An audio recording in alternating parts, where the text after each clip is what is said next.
días, mi nombre es Juan Carlos Rodríguez, estudiante de cuarto semestre de fisioterapia de la Universidad de Boyacá. El día de hoy vamos a hablar acerca del test de McMurray. El test de McMurray sirve para valorar y su objetivo es valorar si hay algún tipo de lesión meniscal. Lesiones meniscal puede haber un desgarro meniscal o una rotura meniscal. En esta exposición vamos a centrarnos en la rotura meniscal. Entonces, para poder adentrarnos a ello, primero vamos a dar una breve introducción sobre la anatomía de los meniscos. Un menisco es un disco de consistencia gomosa en forma de C, también llamado cartílago semilunar. Tenemos dos meniscos, un menisco medial o interno y un menisco lateral o externo. El menisco medial o interno tiene forma de C y su parte posterior es mucho más ancha que su parte anterior. El menisco lateral o externo es un menisco en forma circular. Ahora, ¿cuáles son las causas de una rotura meniscal? Entonces, las causas de una rotura meniscal se producen por un mecanismo rotacional de la rodilla en un estado de semiflexión con rotación. Cabe destacar aquí que el menisco medial sufre o se involucra de 5 a 7 veces más que el menisco lateral. Ya veremos por qué. ¿Qué sucede? Cuando el miembro se encuentra en una semiflexión con una rotación, el reborde del cóndilo femoral se apoya totalmente en el menisco medial de la tibia. Entonces, aquí que se está generando, se genera un cizallamiento. Al generar un cizallamiento es el encuentro de dos fuerzas opuestas y esto es lo que genera la rotura al momento de encontrarse esas dos fuerzas opuestas. Y si son muy intensas o sufren mucha tensión, pues va a generar la rotura. Tenemos diferentes tipos de rotura. Tenemos unas roturas verticales que suceden en el seno del espesor meniscal y pueden ser completas o incompletas. Morfológicamente se dividen en longitudinales y transversales. Las longitudinales son en asa de cubo y las transversales son radial y oblicua. Pueden ser esas dos. Ahora tenemos una rotura horizontal o en boca de fez. Divide el cuerpo meniscal en dos hemisferios, un hemisferio inferior y un hemisferio superior. Tenemos las mixtas, que es la combinación entre las roturas verticales y las roturas horizontales, formando así lesiones en pico del loro, pediculadas y en asa de cubo de doble o ya sean dobles o múltiples. Ahora, el concepto clínico patológico, la rotura inicial del menisco interno se produce con mayor frecuencia en el polo posterior. Como lo mencionamos anteriormente, el polo posterior pues es más grueso que el polo anterior, pero es donde se reside la mayor carga del reborde del fémur. En el menisco interno o medial. Como segunda medida, si se extiende más allá del ligamento contralateral externo, puede generar un bloqueo de la articulación, ya que los sobrantes o las fracturas del menisco van a impedir la flexión o extensión de la rodilla. Ahora bien, pasamos a los signos y síntomas. Puede sufrir un desgarro menor. Este desgarro menor, un posible dolor, hinchazón leve, por lo general pasa con descanso de 2 a 3 días. Ya hay un desgarro moderado. Cuando ocurre un desgarro moderado, el dolor es al costado o al centro de la rodilla, limita la capacidad de flexión de la misma. Igualmente, el dolor puede pasar de 2 a 3 días, pero si la rodilla se vuelve a exponer a una actividad física o a una presión o compresión, va a generar nuevamente estos síntomas y el desgarro moderado se va a volver un dolor crónico que puede usted durar pues 2-3 años con este dolor, al momento que puede llegar a una rotura meniscal. La rotura meniscal o los síntomas de la rotura meniscal, cuando usted hace una flexión y extensión, se evidencia y se escucha un chasquido o dolor al momento de realizar esto. En muchas ocasiones se ataca o se atora la articulación. Puede ceder de forma inadvertida también la articulación. Ahora, para el diagnóstico, se basa principalmente en los antecedentes deportivos y lesiones que haya tenido anteriormente el paciente. Se puede determinar por medio de dos formas. Hay una forma con maniobras diagnósticas y un diagnóstico por imágenes. Entonces, las maniobras diagnósticas, dichas maniobras son encaminadas a evidenciar dolor o chasquido al momento de realizar un movimiento combinado de flexión, extensión y rotación. Las maniobras más conocidas, ¿cuáles son? La maniobra de McMurray, la cual vamos a realizar más adelante con un paciente, la maniobra de Apley y la maniobra de Steinman. Después de esto tenemos un diagnóstico por imágenes, donde allí lo que se realiza realmente es una resonancia magnética para evidenciar si hay signos de intensidad anormal en su configuración triangular, tanto anterior como posterior. Ahora, los tratamientos. Tenemos un tratamiento conservador. El tratamiento conservador se basa principalmente en realizar ejercicios isométricos con concentraciones excéntricas y también se aplican medios físicos como pueden ser calor y frío. También se les aplica tratamientos de aguaterapia, magnetoterapia, bueno, todos estos medios físicos. De aquí pasamos a una remodelación meniscal que consiste en resecar la parte del menisco que no es funcional y dejar, o inestable, y dejar un menisco regular y grueso que sea funcional. Tenemos una saturación meniscal que lo que consiste es esos espacios o esas roturas que hay por medio de suturas, como la palabra lo dice, suturas, poder unir esas áreas que están afectadas o que están con grietas o con roturas verticales. Y pues el trasplante meniscal, pues la misma palabra lo dice, es un trasplante total de los meniscos, tanto medial como lateral. Bueno, buenas tardes. El día de hoy lo que vamos a hacer es vamos a llevar a la práctica la maniobra de McMurray, la cual definimos en el video anterior y la patología principal o lo que detecta, que es las lesiones meniscales de la articulación de la rodilla, ya sea un desgarro o una ruptura. Entonces, nuestra paciente el día de hoy es Paula Daniela Rodríguez. Ella ya nos firmó un consentimiento informado donde nos permite que salga en el video y poder realizarle la prueba. Bueno, entonces, por favor, el paciente en esta prueba tiene que estar de cúbito supino, en este caso boca arriba. Educamos al paciente de cómo se debe acostar en una camilla. Entonces, como ya lo hemos mencionado, la maniobra de McMurray lo que hace es evaluar lesiones meniscales tanto del menisco interno como del menisco externo.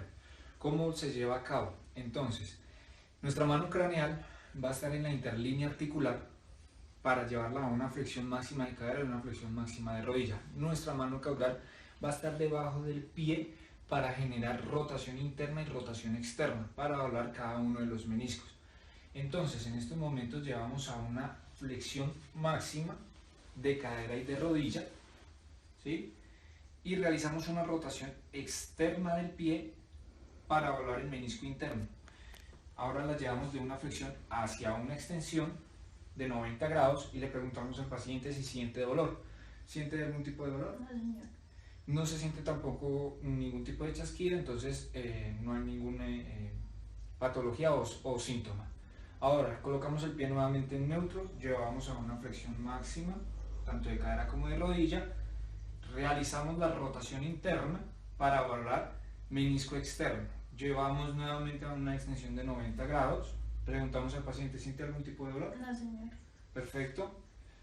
Y llevamos a neutro nuevamente. Ahora vamos con el otro miembro. Nuevamente nuestra mano craneal en la línea articular, nuestra mano caudal en el pie para generar las rotaciones. Nuevamente llevamos a una flexión máxima de cadera y una flexión máxima de rodilla. Hacemos una rotación externa para evaluar menisco interno. Llevamos a una extensión de 90 grados. Preguntábamos, ¿siente algún tipo de dolor? No, señor. Perfecto, llevamos pie neutro, volvemos otra vez, flexión máxima de cadera, flexión máxima de rodilla, generamos una rotación interna para el menisco externo y llevamos nuevamente a la extensión. Preguntamos si el paciente tiene algún tipo de dolor. No, señor. Perfecto, si lleváramos esta maniobra hasta una extensión máxima, se llamaría la maniobra de Braga, que es para evaluar otro tipo de patología. Le pedimos al paciente que por favor se levante, educamos también al paciente de cómo se debe levantar, y esta sería la maniobra de McMurray, la cual determina si hay algún tipo de lesión meniscal, tanto interna como externa, ya sea un desgarro o una ruptura. Hoy vamos a hablar sobre el test de Trendelenburg. Bueno, este test tiene como objetivo valorar el estado del glúteo medio y punto de apoyo de la cadera. Se observa en patologías como, nos vamos a centrar en patologías como la enfermedad de Pelters o LCP. Entonces, esta enfermedad se define como un proceso autolimitado de eventos en cascada de diferentes grados de necrosis en la cabeza del fémur. Esta patología fue descubierta en 1910 por 3 médicos de diferentes países casi simultáneamente. El primer médico fue Lev en Estados Unidos, que la definía como una afección oscura de cadera. Después de esto pasamos a Kehl, que era un alemán, que la definía como una pseudocoxalgia. Finalmente, Perthes, un médico francés, la definía como artritis deformativa juvenil. Ahora pasamos a la epidemiología de esta enfermedad. Ataca típicamente entre los 4 y 8 años de edad. Se da en 4.000 niños un caso. Ataca principalmente o predomina principalmente en el sexo masculino o en los niños. Del 10 al 12% esta enfermedad puede ser bilateral. De cada 5 casos, 4 son varones y uno es niña. Ahora pasamos a la etiología o fisiopatología. Revisando la literatura mundial y hasta la fecha, continúa siendo desconocida.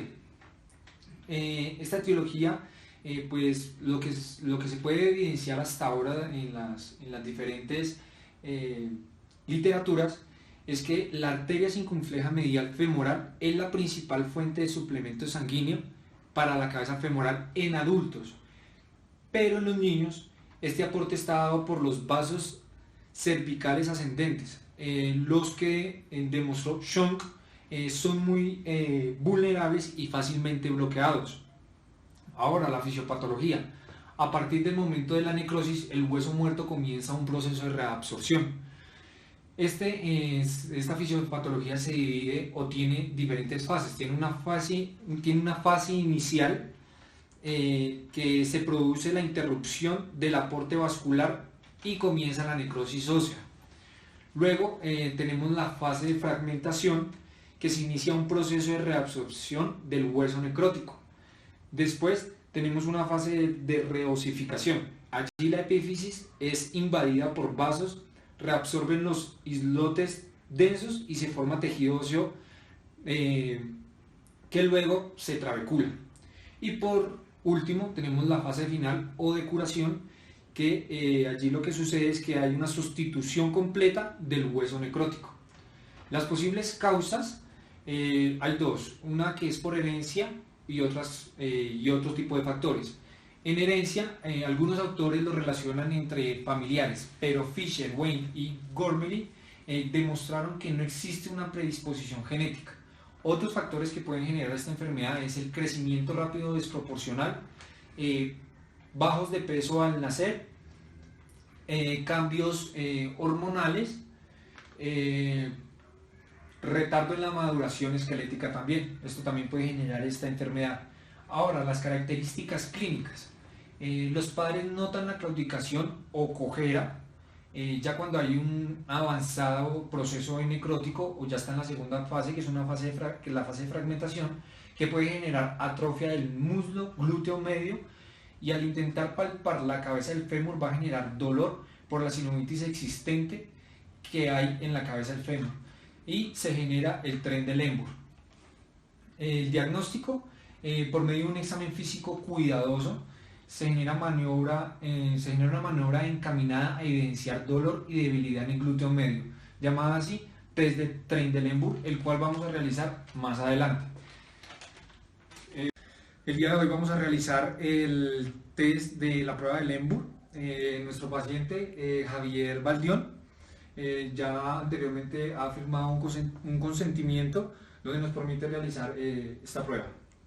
Entonces, la prueba del tren de Lemburg lo que hace es evaluar si hay una debilidad en el glúteo medio o inestabilidad en el punto articular de la cadera. Entonces, la posición del paciente es de bípedo y la posición del fisioterapeuta, del evaluador, es detrás del paciente, donde pueda observar la basculación de la cadera. Entonces le pedimos al paciente, hallamos los puntos, le pedimos al paciente que por favor eleve su miembro inferior derecho, entonces elevela, y tenemos que observar que haya una basculación de la cadera. ¿Qué quiere decir? Que ya puede bajarlo, que el miembro que elevó, la cadera debe ascender, y el miembro contralateral, la cadera debe descender. Si esto fuese al contrario, daría un test positivo y nos indicaría que hay una debilidad en el glúteo medio e inestabilidad en la articulación de la cadera. Entonces pedimos, se hace bilateral. Ahora le pedimos al paciente que lo haga en el miembro izquierdo. Elévela por favor. Como podemos observar, hay una basculación de la cadera. Esta prueba que determina que el paciente, como lo dijimos anteriormente, pueda tener una debilidad de glúteo, del músculo del glúteo medio, o que haya sufrido la enfermedad de Lerch-Kleinperthes. Ya como pudimos ver aquí con el paciente, pues es una prueba negativa, ya que pues se nota la basculación, se nota que la cadera del miembro que elevó asciende y la parte contralateral desciende. Muchas gracias.